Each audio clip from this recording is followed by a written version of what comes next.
आगे आओ, आगे चलते हैं। अब देखो यहाँ पे क्या है, बातें हवाओं की चल रही हैं, तो यहाँ पे कुछ और चीजें भी हैं, उनको भी समझ लेते हैं।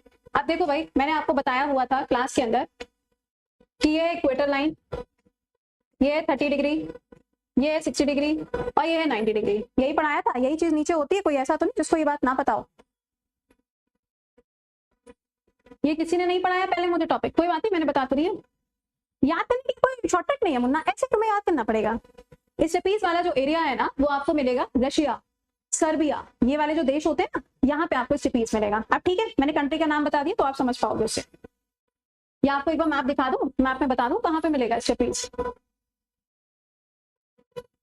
ये देख रहे, ये यहाँ आएगा ट्रेपीज, दिस पार्ट,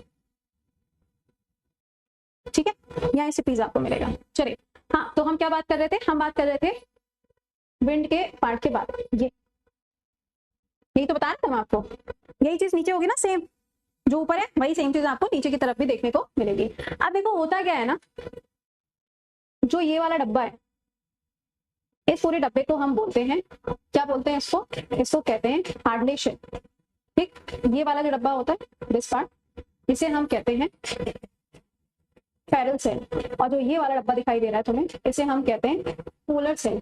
क्यों मैम हम इसे ऐसे ऐसे क्यों कहते हैं? एक्चुअल में क्या है ना कि बहुत सारे ऐसे ज्योग्राफर्स रहे हैं जिन्होंने अलग अलग एरिया के बारे में खोज की है, तो उनके ही नाम पे क्या कर दिया गया, इनको अलग अलग डिवाइड कर दिया गया है। तो मैम क्या खोज क्या की है? पहले खोज तो पता होनी चाहिए ना। तो आइए जरा खोज के बारे में बात करते हैं।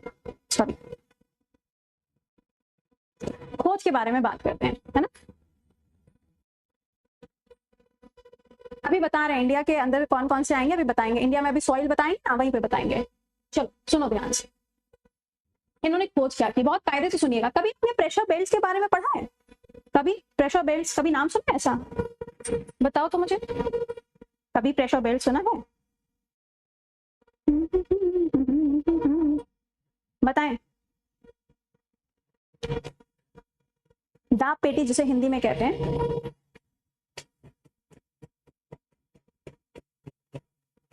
कभी नाम सुना है प्रेशर बेल्ट?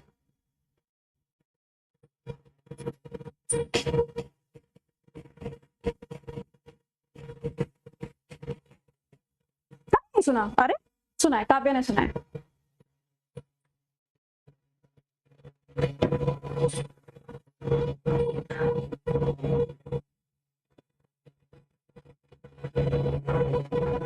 ओके, आइए जरा आपको बताते हैं कि ये होता क्या है। देखो क्या है ना, जो पूरी अर्थ है, जो पूरी पृथ्वी है ना, इससे आपको अलग अलग जगह पे अलग अलग प्रेशर जो है वो देखने को मिलता है। ठीक है, अलग अलग जगह पे अलग अलग प्रेशर होता है। मैम कैसे? दिमाग में आया होगा ना, कैसे अलग अलग जगह पे अलग अलग प्रेशर कैसे होता है? मतलब कोई तो रीजन होगा ना, कोई तो कारण होगा। चलो फिर इस कारण की बात कर लेते हैं। पहले इसको समझ लेना, क्योंकि हम इसको रिपीट नहीं करेंगे, उसके बाद में लिखने का समय दे देंगे, तब लिख लीजिएगा। रेडी है सब? मेंटली यही है सब लोग? क्योंकि ये टॉपिक वैसा है, नजरें हटी दुर्घटना घटी। ठीक है, देखिए पहली जो प्रेशर बेल्ट पाई जाती है वो आपको यहाँ पे देखने को मिलती है। हम प्रेशर बेल्ट शब्द का इस्तेमाल क्यों करते हैं? क्योंकि जैसे जैसे हम नीचे से यानी कि इक्वेटर से ऊपर की तरफ जाते हैं, वैसे वैसे जो प्रेशर है, जो दबाव है, वो क्या होता जाता है? चेंज होता जाता है। तो ये वाली जो लोकेशन तुम्हें नजर आ रही है, जहां पे मैंने ये गोला गोला किया यानी कि 0 पे, इसे हम कहते हैं equatorial low pressure belt. Equatorial low pressure belt यानी कि ये जो जगह आपको नजर आ रही है, यहाँ पे आपको निम्न दाब देखने को मिलता है। प्रेशर यहाँ पे कैसा है? कम देखने को मिलेगा। क्यों कम क्यों देखने को मिलेगा? ज्यादा मिलना चाहिए था, मेरी इच्छा है। नहीं, ऐसा नहीं है। देखिए मैंने आपको पढ़ाया हुआ है कि जो इक्वेटर लाइन होती है, जो विषुवत रेखा होती है, वहां पे जो सूरज की किरणें होती हैं, ये कैसी आएंगी? बिल्कुल सीधी आती है, स्ट्रेट आती है, राइट। और मैंने आपसे कहा था अगर किसी भी जगह पे तापमान ज्यादा होगा तो वहां का जो प्रेशर होगा वो ऑटोमेटिकली कम होगा। ऑलराइट, तो ये जो पहली वाली तुम प्रेशर बेल्ट देख पा रहे हो, यहाँ पे लिखा हुआ है लो प्रेशर। तो इस लो प्रेशर के होने का कारण क्या है? क्योंकि यहाँ पे जो तापमान है वो ज्यादा रहता है। पहला पॉइंट, ठीक। अच्छा, दूसरे पॉइंट पे आते हैं। दूसरा जो पॉइंट आपको यहाँ पर देखने को मिलेगा वो है ये वाली जगह। यहाँ पर भी आप देखोगे तो इस जगह पर भी आपको एक प्रेशर बेल्ट देखने को मिलती है। इस प्रेशर बेल्ट का नाम क्या है? 90 डिग्री की बात हो रही है, इसे हम कहते हैं पोलर हाई प्रेशर बेल्ट। क्या कहते हैं? पोलर हाई प्रेशर बेल्ट, यानी कि उच्च दाब। अब मैम यहाँ पे कैसे हो गया ज्यादा? यहाँ पे प्रेशर कैसे ज्यादा हो गया? अरे भाई मैंने आपको बताया था ना कि सूरज की किरणें जब यहाँ से यहाँ तक जाएंगी तो इनकी जो दूरी होती है, दूरी बढ़ जाती है। जब डिस्टेंस बढ़ जाएगा तो सूरज की किरणों की जो इंटेंसिटी है, इसकी जो तीव्रता है वो कम हो जाएगी। क्या होगी? इसकी जो इंटेंसिटी है, जो तीव्रता है वो क्या होगी? कम हो जाएगी। और जो दूरी है यहाँ पे, गाना मत गाने लगना, दूरी, वो क्या हो जाएगा? बढ़ जाएगी। तो यहाँ पर टेम्परेचर कैसा होगा? यहाँ पे टेम्परेचर कम होगा तो ऑटोमेटिकली प्रेशर जो है ज्यादा होगा। हाँ या ना? हाँ या ना? तो आपने यहाँ पे दो प्रेशर बेल्ट देख ली। एक प्रेशर बेल्ट जो है वो ये वाली हो गई और एक प्रेशर बेल्ट जो है वो ये वाली हो गई। बट मैम अभी यहाँ पे दो तो बचे हुए हैं, तो इन दो जगह पे भी तो प्रेशर बेल्ट होगी। बिल्कुल होगी, आइए उसको भी पढ़ते हैं। ये दो का कारण समझ में आ गया सबको? ठीक है, अच्छा अब आते हैं अगली वाली प्रेशर बेल्ट पढ़ते हैं जो 30 पे और 60 पे आपको देखने को मिलेगी। 30 पे और 60 पे।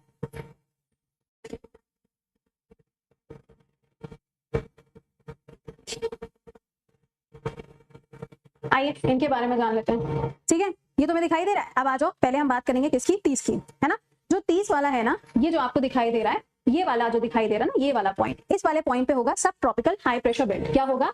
सब ट्रॉपिकल हाई प्रेशर बेल्ट। इसको क्या बोला जाता है? सब ट्रॉपिकल हाई प्रेशर बेल्ट बोला जाता है। यानी कि यहाँ पे उष्णकटिबंधीय उच्च दाब आपको देखने को मिलेगा। उच्च दाब जो है वो यहाँ पर आपको देखने को मिलेगा, हाई प्रेशर दिखाई दे रहा है। ठीक, अच्छा तो इसके ऊपर जो है ये कौन सी प्रेशर बेल्ट है? ये है सब पोलर लो प्रेशर बेल्ट। यानी कि यहाँ पे कैसा होगा? निम्न होगा। अब मैम ये कैसे हो रहा है? आपने दो तो बता दिए, चलो एक ये वाला आपको समझ में आ गया आसानी से, एक ये वाला आपको आसानी से समझ में आ गया। लेकिन मैम आप तो कह रहे हो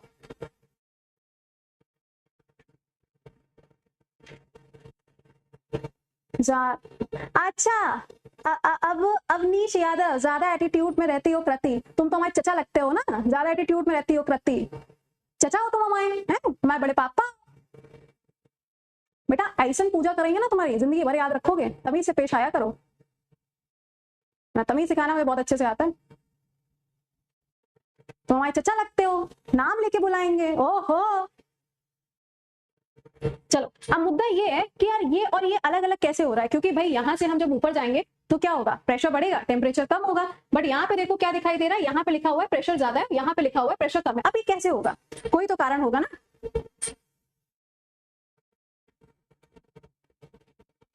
कोई तो कारण होगा, क्या कारण होगा बताइए।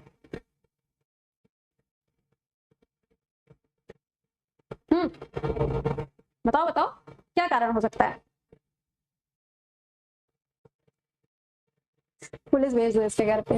अरे छोड़ो, मुन्ना लाल है वो, भी थोड़ा समय लगेगा। क्लास में ऐसे गलती से आ गया होगा, आंखें खुली होंगी, गलती से आ गया होगा क्लास में। कोई, ठीक है ना, ध्यान से सुनना। ठीक, देखिए यहाँ पे आपने देखा तो इस जगह पे क्या था? इस जगह पे था लो प्रेशर और हाई टेम्परेचर, राइट। लेकिन जब हम इसके ऊपर जाएंगे, ध्यान से सुनिएगा, ओजोन लेयर की वजह से नहीं, ओजोन लेयर का कोई काम नहीं है यहाँ पे, ना ना ना, ओजोन का कोई काम नहीं है।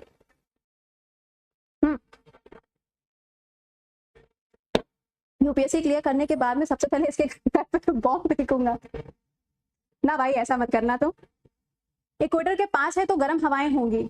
Not so. देखो क्या है कि यहाँ पर क्या है, इस जगह पे आप देख रहे हो तो लो प्रेशर है और हाई टेम्परेचर है, ठीक है।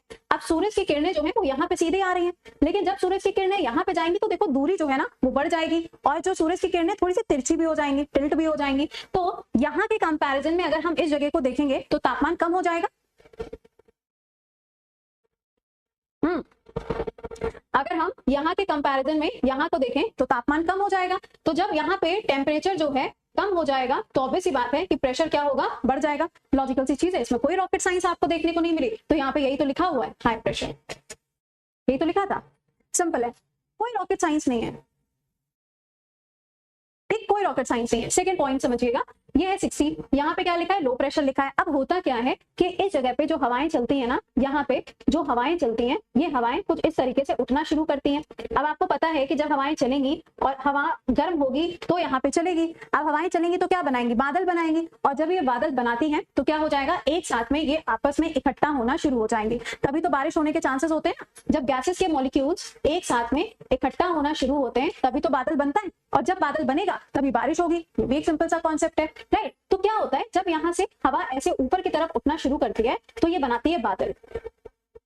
क्या बनाती है? बादल बनाती है, जिसकी वजह से ये वाला जो एरिया होता है ना, इस वाले एरिया पे जो डेजर्ट्स हैं, जो मरुस्थल हैं, वो तुम्हें ज्यादा देखने को मिलते हैं, क्योंकि यहाँ से जो हवा है वो ऊपर की तरफ उठ के जा रही है और वो गर्म जगह है।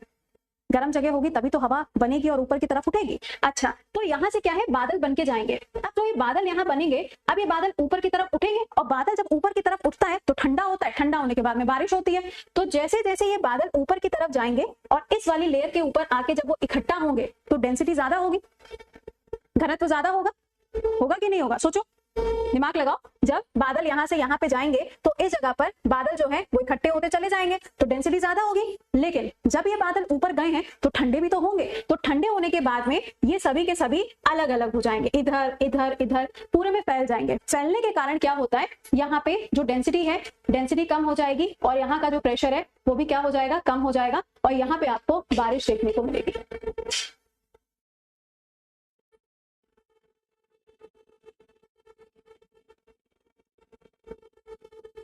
ठीक है। तो मैम बादल फिर पूरे में फैल कैसे जाएंगे? कोई तो कारण होगा। अरे भाई, पुराना अपना कोरियोलिस फोर्स हमारा, ये बादल जो है फैलेंगे क्यों? क्योंकि यहाँ पे जो कोरियोलिस फोर्स है वो काम करता हुआ आपको देखने को मिलेगा। ठीक मैम, यही 90 में भी हो क्या 90 में भी हो सकता है, वहां हाई की जगह लो क्यों नहीं है? हाई की जगह पे लो क्यों नहीं है? यहाँ पे आपका कहने का मतलब है कि जो प्रेशर है वो यहाँ पर लो होना चाहिए था। क्यों बेटा, लो क्यों होगा? यहाँ पे जो आपको प्रेशर देखने को मिल रहा है वो सूरज की किरणों की वजह से है। आप रीजन थोड़ी ना बदल दोगे, कारण थोड़ी ना आप बदल दोगे। ठीक है, यहाँ पे क्या है, यहाँ का जो कारण है वो सूरज की किरणें है, यहाँ का जो कारण है वो भी सूरज की किरणें। यहाँ पे जो आपको चीज देखने को मिल रही है ये भी आपको सन रेज की वजह से मिल रहा है, बट यहाँ पे क्या है, कोरियोलिस फोर्स जो है वो काफी स्ट्रांग हो जाता है। यहाँ पे जब आप देखोगे इक्वेटर पे 0 डिग्री पे, तो यहाँ पे जो कोरियोलिस फोर्स होता है ये 0 होता है। कैसा होता है? 0 होता है। ठीक है, बट यहाँ आप देखोगे तो कोरियोलिस फोर्स जो है वो आपको मैक्सिमम देखने को मिलेगा। ठीक है, पहला पॉइंट मैंने आपको बताया, ये 0 है, ये 90 है। यहाँ पे सूरज की किरणों के कारण टेम्परेचर कैसा होगा, ज्यादा होगा। यहाँ पे सूरज की किरणों के कारण टेम्परेचर कैसा होगा, कम होगा। आगे आइएगा, ये है 30, ये है 60। यहाँ पर क्या होगा, यहाँ पे इसके कंपैरिजन में जो टेम्परेचर है वो कम होगा, बट यहाँ से जब आप ऊपर जाओगे तो डेंसिटी कम होगी, प्रेशर कैसा हो जाएगा, यहाँ पे प्रेशर भी कम होगा, बट टेम्परेचर थोड़ा सा बढ़ेगा। क्यों? क्योंकि लोकल विंड्स यहाँ पे अपना इफेक्ट दिखा रही है। तो ये जो चीजें है ना आपको देखने को मिलती है ना। अच्छा, अब पॉइंट यहाँ पे ये है, तो फिर मैम हवाएं अलग अलग चलती भी तो होंगी। तो देखो, जो हवाएं होती है ना वो 2 अलग अलग टाइप की होती हैं। एक होती, 3 बोले, 2 क्यों बोल रहे हैं? पहली होती है प्लैनेटरी विंड्स, दूसरी होती है सीजनल, जो भी तुमने पढ़ी है, और उसके बाद में होती है कौन सी वाली, लोकल विंड्स। ठीक है, तो देखिए सीजनल वाली जैसे कि मॉनसून और साइक्लोन वाली हो गई, वो सीजन के हिसाब से आती है, ये आप ऑलरेडी पढ़ चुके हो, राइट। उसके बाद में आती है लोकल विंड्स, ये लोकल विंड्स भी तुमने सारी की सारी पढ़ ली है। अब बची कौन सी, प्लैनेटरी विंड्स, जिसमें आती है ट्रेड विंड, वेस्टर्लीज और ईस्टर्लीज। अब मुद्दा यहाँ पे ये है, तुम मुझे बताओगे, अब मैं नहीं बताऊंगी, ध्यान से सुनना। अब आप मुझे बताओगे हवा कैसे कैसे चलेगी। आजा भाई, ध्यान से देखना। ठीक है, ये है 0, ये है 30, ये है 60 और ये है 90। ओके, यहाँ पे जो हवा चलती है इसे हम कहते हैं व्यापारिक पवने, यहाँ पे जो हवा चलती है इसे हम कहते हैं पछुआ पवने या फिर वेस्टर्लीज कहते हैं, और इसे हम कहते हैं ईस्टर्लीज या फिर पूर्वी पवने या फिर ध्रुवीय पवने। ठीक है, पोलर विंड्स कहते हैं, राइट। अब यहाँ पे प्रेशर कैसा है, यहाँ पे प्रेशर कम है, यहाँ पे प्रेशर कैसा है, यहाँ पे प्रेशर आपको हाई मिल रहा है, यहाँ पे प्रेशर कैसा है, कम है, और यहाँ पे प्रेशर कैसा है, हाई है। यही तो है। अब तुम मुझे बताओ इन हवाओं का डायरेक्शन क्या होगा। हवा हमेशा हाई प्रेशर से लो प्रेशर की तरफ जाती है, ये आपको मालूम है। तो अब यहाँ पे हाई प्रेशर से लो प्रेशर की तरफ हवा को चलवाओ। कैसा है, लो प्रेशर है, हाई प्रेशर है, हवा ऐसे चलेगी। ओके, फिर हाई प्रेशर है, लो प्रेशर है, हवा ऐसे चलेगी। उसके बाद में लो प्रेशर है, हाई प्रेशर है, हवा ऐसे चलेगी। पेपर में इनके डायरेक्शन पूछे जाते हैं। हाँ भाई योगी भैया, गॉट दिस पॉइंट?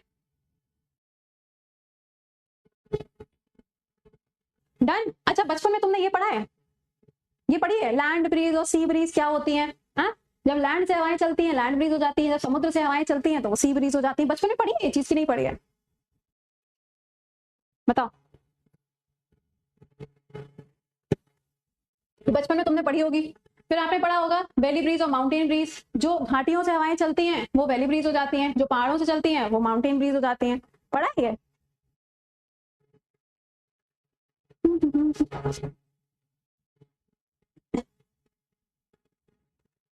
चलो, तो यहाँ तक आप लोगों ने पढ़ लिया है इसको।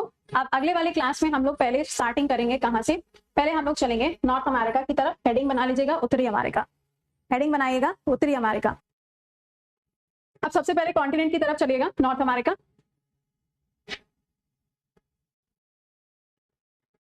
थोड़ा थोड़ा है दिमाग में, बहुत अच्छी बात है। उत्तरी अमेरिका मैप देख लो पहले एक बारी से, फिर इसके कुछ पॉइंट्स लिखवा देते हैं। ये पूरा जो एरिया आपको दिखाई दे रहा है ये है नॉर्थ अमेरिका, ठीक है।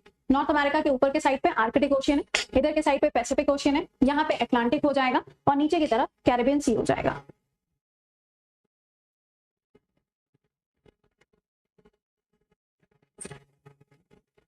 रनिंग, अरे ये सही है यार। नहीं ब्रीज पढ़ना नहीं है, तो बच्चों वाली चीजें अब नहीं आती पेपर में, ठीक है, परेशान मत हुआ करो। चलिए इसके बारे में कुछ पॉइंट्स लिख लेते हैं, लिखना शुरू करिएगा फटाफट से। पहला लिखिएगा नॉर्थ अमेरिका जो है वो तीसरा सबसे बड़ा महाद्वीप है, तीसरा सबसे बड़ा महाद्वीप है। फटाफट लिखना ना, तुम टाइम लगाओ। इसकी खोज कोलंबस ने की थी 1492 में, इसकी खोज कोलंबस ने की थी 1492 में। इंडिया समझ आता है श्रीलंका? हाँ यार, श्रीलंका जो है वो भी तो पहले अपने ही हुआ करता था, वो तो बाद में खिसक गया तो हम लोगों ने छोड़ दिया उसको। तीसरा लार्जेस्ट है और ये कोलंबस ने इसकी खोज की थी 1492 में। अगला लिखिएगा the continent of new world के नाम से इसको जाना जाता है, नई दुनिया का महाद्वीप इसको बोला जाता है। कल समझाएंगे, आज लिख लो जरा 2-3 स्लाइड्स। अगला पॉइंट लिख लीजिएगा, ये मैंने अभी आपको मैप में दिखा दिया है, this is your last point. इस पीडीएफ के साथ में आपको नॉर्थ अमेरिका का पूरा कॉन्टिनेंट मिल जाएगा, तो आप चाहो तो खुद से भी पढ़ लेना, अदरवाइज कल हम पढ़ाएंगे।